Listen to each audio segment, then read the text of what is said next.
আসসালামু আলাইকুম। এই মুহূর্তে বাংলাদেশের অন্যতম একটি খবর হচ্ছে ঢাকা বিশ্ববিদ্যালয়ের কেন্দ্রীয় ছাত্র সংসদ ডাকসু নির্বাচনটি স্থগিত করা হয়েছে।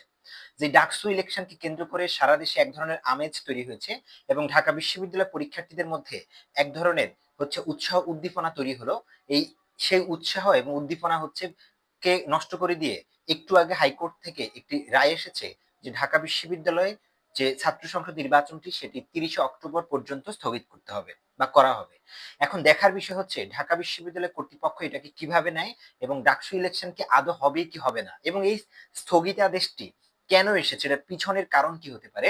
শোনা যাচ্ছে যে ঢাকা বিশ্ববিদ্যালয় কেন্দ্রিক যে বাম সংগঠনগুলো রয়েছে তারা মূলত হাইকোর্টে একটি রিট করেছে। রিটের বিষয় ছিল যে এস এম ফরহাদ সম্ভবত তিনি নিষিদ্ধ সংগঠন ছাত্রলীগের পদধারী ছিলেন এবং সেটাকে কেন্দ্র করে কোন একটা হাইকোর্ট ভিত্তিক রুলস এর ভিত্তিতে সেখানে এই ডাকসু ইলেকশনটিকে তারা স্থগিত করেছে। এখন দেখার বিষয় হচ্ছে বাংলাদেশের আগামী রাজনীতিতে এবং আসন্ন যে জাতীয় সংসদ নির্বাচনটি রয়েছে সেই নির্বাচনটি সঠিক সময়ে হবে কিনা সেটা নিয়েও একটা শঙ্কা তৈরি করছে অনেকে। ধারণা করা হচ্ছে যে ঢাকা বিশ্ববিদ্যালয় কেন্দ্রীয় ছাত্র সংসদ এই নির্বাচনটি যদি হয়ে যেত তাহলে আগামী যে নির্বাচনটি রয়েছে জাতীয় নির্বাচন সেই নির্বাচনটি যথাসময়ে হওয়ার একটা সম্ভাবনা ছিল। ইতিপূর্বে আমরা দেখেছি ঢাকা বিশ্ববিদ্যালয়ের বর্তমান উপাচার্য অধ্যাপক ডক্টর নিয়াজ আহমেদ বলেছিলেন যে তাকে অনেক বেশি প্রেশারাইজ করা হচ্ছে এই ডাকসু ইলেকশনটি স্থগিত করার জন্য, কিন্তু তিনি কোন পক্ষ বা কারা করছেন সে বিষয়ে তিনি মুখ খোলেননি। এখন আবার দেখা যাচ্ছে যে আজকে এই ঢাকা বিশ্ববিদ্যালয়ের কেন্দ্রীয় ছাত্র সংসদ নির্বাচনটি ডাকসু নির্বাচনটি স্থগিত হওয়ার ঠিক ৩-৪ দিন আগ থেকে দেশের বিভিন্ন ক্যাম্পাসগুলোতে এক ধরনের আহ অস্থিতিশীল পরিস্থিতি তৈরি হয়েছে।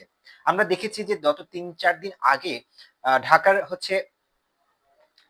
আমাদের বিজয়নগরে নুরুল হক নূর ঢাকা বিশ্ববিদ্যালয়ের কেন্দ্রীয় ছাত্র সংসদ ডাকসুর সাবেক বিপি ১৯ সালে যিনি নির্বাচিত হয়েছিলেন তার উপর এক ধরনের হামলা হয়েছে এবং সেখানে আইন শৃঙ্খলা বাহিনী দ্বারা এই হামলাটি পরিচালিত হয়েছে।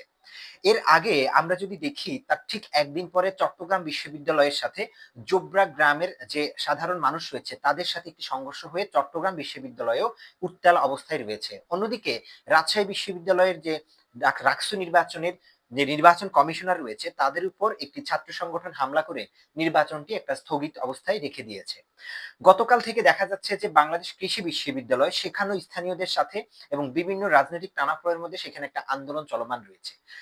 এটাকে কেন্দ্র করে অনেকে ধরে নিয়েছে যে সারা দেশের প্রথম সারির বিশ্ববিদ্যালয়গুলোকে অস্থিতিশীল করার মাধ্যমে বাংলাদেশের যে আসন্ন ছাত্র সংসদ নির্বাচনগুলো রয়েছে সেগুলোকে ডিলে করা, দেরি করে দেওয়া, স্থগিত করা, এই অনেকগুলো প্রক্রিয়া নিয়ে কাজ করছে কোন একটা শক্তি। এবং সেটা হতে পারে দেশি শক্তি, বিদেশি শক্তি, বা হতে পারে অনেকে বলছে যারা ক্ষমতা থেকে চলে গেছে তারা, অনেকে বলছে যারা ক্ষমতায় আছে তারা। এরকম নানাবিধ কিছু প্রশ্ন এখানে আছে। তবে দেখা যাচ্ছে যে বর্তমানে এই ডাকসু ইলেকশনটি যে স্থগিত হলো এটার পিছনে বলা হচ্ছে যে বিভিন্ন বিশ্ববিদ্যালয়ের গুলোকে সেখানে অস্থিতিশীল করে রাখা হয়েছে গত সপ্তাহ থেকে বিভিন্ন বিশ্ববিদ্যালয়। তবে ডাকসু ইলেকশনকে কেন্দ্র করে শিক্ষার্থীদের মধ্যে এক ধরনের আমেজ তৈরি হয়েছে। বাংলাদেশের বিশ্ববিদ্যালয়ের যে বড় বড় ছাত্র সংগঠনগুলো রয়েছে, বাংলাদেশ জাতীয়তাবাদী ছাত্রদল, বাংলাদেশের যে বামপন্থী দলগুলো রয়েছে এবং বাংলাদেশ ইসলামী ছাত্র শিবির সহ বিভিন্ন ছাত্র সংগঠনগুলো এই ইলেকশনকে কেন্দ্র করে তাদের যে কার্যক্রম সেগুলো তারা পরিচালনা করে আসছিল।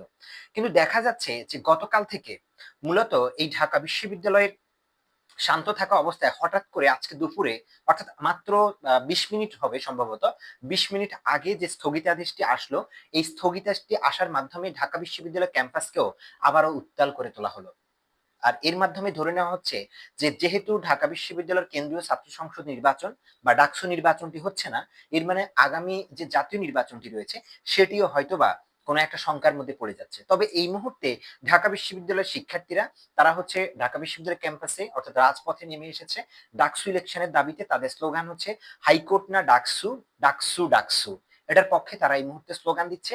এই স্লোগানে বোঝা যাচ্ছে যে ঢাকা বিশ্ববিদ্যালয়ের শিক্ষার্থীরা মূলত ডাকসু ইলেকশনটাকেই চাচ্ছে।